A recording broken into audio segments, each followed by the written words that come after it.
On reste avec les petits et on prend le chemin de l'école avec un nouvel épisode de notre feuilleton en immersion dans une classe de CP de Schiltigheim. Ce qui nous intéresse aujourd'hui, c'est de savoir comment la maîtresse s'y prend pour installer son autorité et obtenir les bonnes conditions pour travailler. Karine Gélébar, Claire Perrault et Caroline Singer.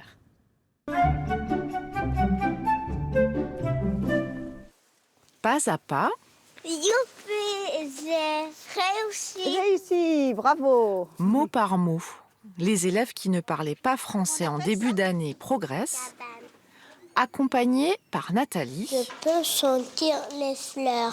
et surtout au contact du reste de la classe.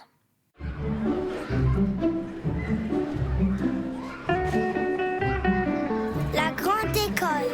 Tu te ranges correctement. Hop, 2 par 2, hop, hop.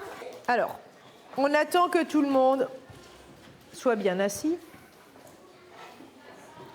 On croise les bras. Chut. Alors, attention, on fait la collection des billets, des pièces.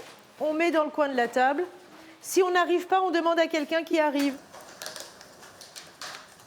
Concentrés, appliqués, absorbés même.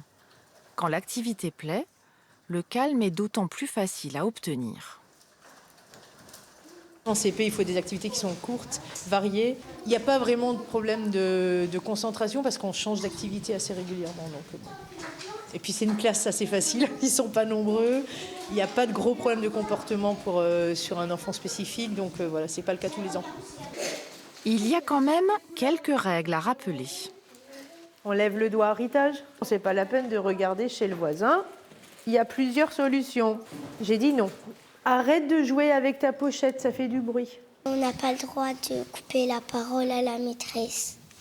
Il ne faut pas courir dans la classe et ni dans le couloir.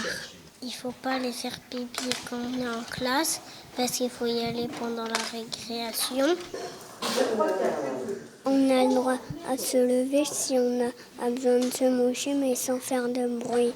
Tous ensemble, on se rend compte de ce qui nous empêche de travailler ou de ce qui nous permet de travailler dans des bonnes conditions. Je les rends attentifs à tout ce qui perturbe. En début d'année, le crayon qui tombait, ça dérangeait personne. Et puis, au fur et à mesure, les crayons tombent plus parce qu'on se rend compte que ça fait beaucoup de bazar, finalement, rien qu'un crayon qui tombe. La construction d'une ambiance de travail apaisée, où les punitions n'ont pas leur place, ni les bons points d'ailleurs.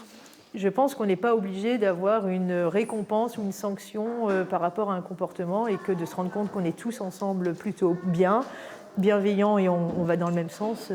Une solidarité en fait. Non, vas-y. Non, j'étais là devant. Ok, alors tu arrêtez de se disputer.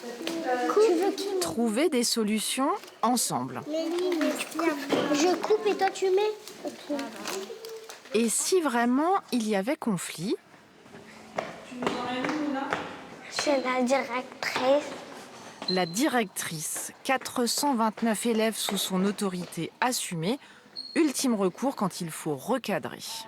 Je ne m'estime pas sévère, par contre, je m'estime juste. Je me rends compte que bien souvent, quand des enfants enfreignent la règle, ils la connaissent, mais ils n'en comprennent pas les enjeux qui sont derrière et pourquoi elle existe cette règle.